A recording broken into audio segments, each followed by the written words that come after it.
tarde, noche, vimos una información que me imagino es delicada por lo que significa una alerta epidemiológica por parte de la Secretaría de Salud, alertando sobre un brote de, espero pronunciarlo bien, que Klebsiella oxytoca. Esta bacteria que está relacionada con infecciones graves y también tiene una resistencia importante a los antibióticos. ¿De qué se trata?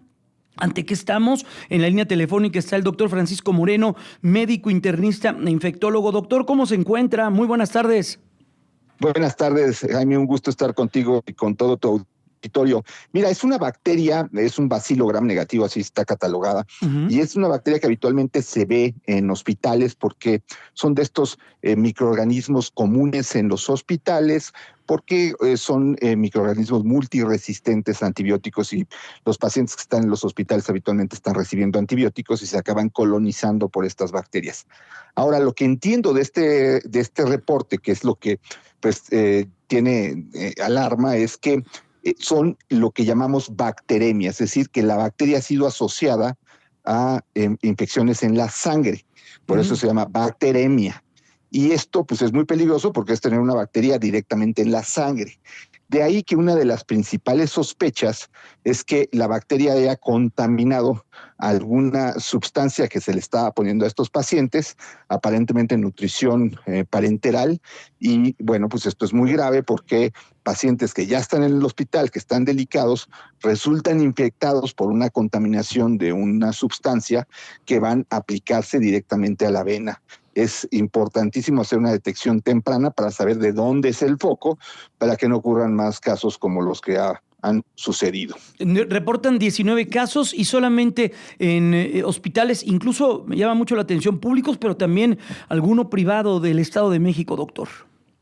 Sí, porque la sustancia que puede estar, que puede haber resultado contaminada, esto sería algo un poco similar a lo que pasó desafortunadamente el año pasado o a principios de este año con esta infección fúngica por Fusarium, que resultó que estaba, que apareció que estaba contaminado alguna sustancia y que se le estaba aplicando a los pacientes que estaban recibiendo una anestesia peridural, a las pacientes embarazadas. Pues aquí puede ser un medicamento o una sustancia que se le está aplicando a pacientes que están en el hospital y que por ello resultan infectados.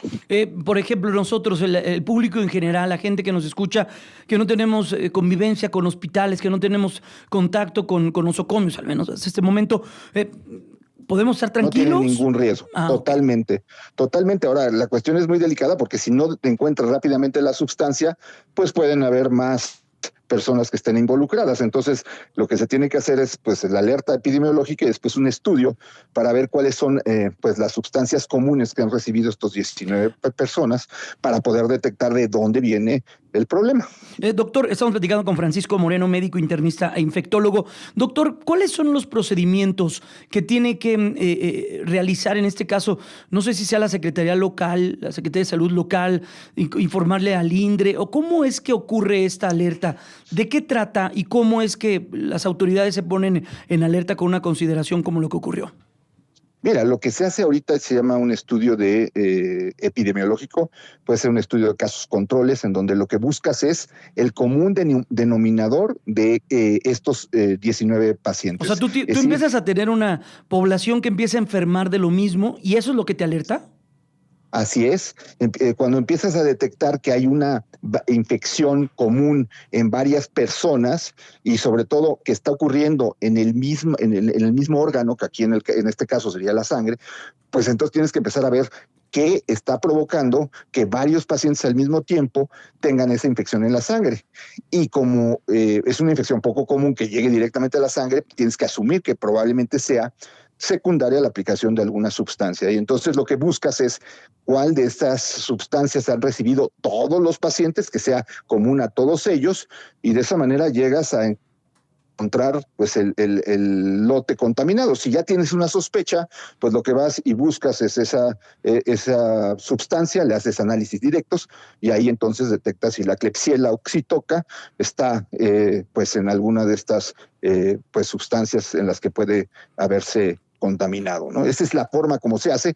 Ahorita ya el INDRE pues no tiene una participación porque habitualmente pides al INDRE cuando no tienes todavía la causa de la infección. Es decir, si no supieras cuál es el microorganismo y a lo mejor es un microorganismo difícil de cultivar o de crecer, pues entonces necesitas pruebas más sofisticadas y ahí es donde el INDRE es muy útil. Entiendo. Con la información con la que contamos hasta este momento, doctor, ¿la autoridad actuó de manera adecuada? Pues lo primero es dar la alerta sanitaria para que los hospitales estén pendientes. También eso permite que en otros lugares, si se llega a detectar esta misma bacteremia, pues puedan rápidamente pues empezar a vigilarlo. Y hacer un monitoreo, Es ¿no? exactamente como se hace. Entiendo. Doctor, ¿y esto va de la mano o esto es una cuestión, vaya, todavía tenemos que manejar mayor información, pero esto va de la mano de lo que ha alertado la Organización Mundial de la Salud ya desde hace varios años, particularmente hace 2 o 3, sobre esta resistencia a los antimicrobianos y esta alerta mundial que existe por virus que se hace y se fortalecen en los hospitales? Pues mira, no necesariamente porque se resulta contaminado una sustancia, pues es el mal manejo de la producción de ese medicamento o de ese líquido. Y hablo de sustancia porque puede ser incluso un líquido de intravenoso, de suero o de alguna de alimentación parenteral. O sea, no puedo referirme directamente a algo porque todavía no se conoce. Pero la cuestión aquí es que además de que esta infección, que es muy grave, que está en la sangre, pues está provocada por una bacteria que es multiresistente. Y esto, como tú dices, nos pone en la alerta del problema que estamos empezando a tener en cada vez más intensamente, que es la cantidad de infecciones por bacterias en las que a veces no tienes ya prácticamente antibiótico que pueda ser activo contra esa bacteria en particular. Y eso es algo que nos regresa antes de los años 40 del siglo pasado, en donde había infecciones pues, que no se curaban porque no había antibióticos. Aquí ya hay antibióticos, pero hay bacterias que ya no responden a ninguno de los antibióticos disponibles que tienes. ¿Y esto se llevó o se hizo o llegamos a este momento por qué, doctor? ¿Por el abuso de la automedicación, el abuso de antibióticos y todo ello? Tres factores. Uno es el abuso de antibióticos, sí es claro que eso pues lo ha provocado. Dos, hay una muy baja investigación en nuevos antibióticos. La mayor parte de los antibióticos son modificaciones de antibióticos que ya tenemos y la industria farmacéutica no está interesada en investigar antibióticos porque pues son medicamentos que utilizas muy poco comparados con otros que son para enfermedades crónicas. Un medicamento para el colesterol va a ser para toda la vida. En cambio, un antibiótico es para 7, 8 días y corren el riesgo de que al poco tiempo de haberlo producido, las bacterias generen resistencia. Entonces, aunque parezca algo fuera de lo creíble, en los últimos 30 años no ha habido una nueva familia de antibióticos, sino todos son modificaciones de antibióticos anteriores, más potentes, pero la bacteria pues ya es más fácil que genere resistencia si es una modificación de un antibiótico anterior. Y la otra es que también para la producción agropecuaria, se utilizan muchos antibióticos y eso también ha generado alta resistencia porque pues la comida que te estás comiendo puede ya venir procesada con ciertos antibióticos para que pues el ganado, el porcino, el producto agrícola pues esté sano.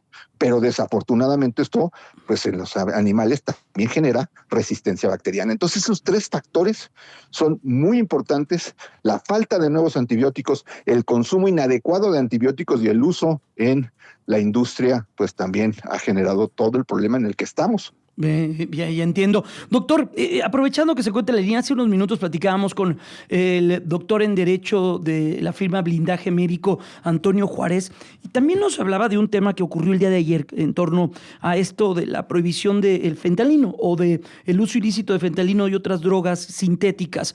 Hay un riesgo para la actividad médica porque el fentanilo se sigue utilizando y se utiliza de manera pues, muy común para enfermos que tienen tratamientos muy severos. ¿Hay un riesgo? ¿Usted ha hablado con sus colegas sobre esto que ocurrió ayer?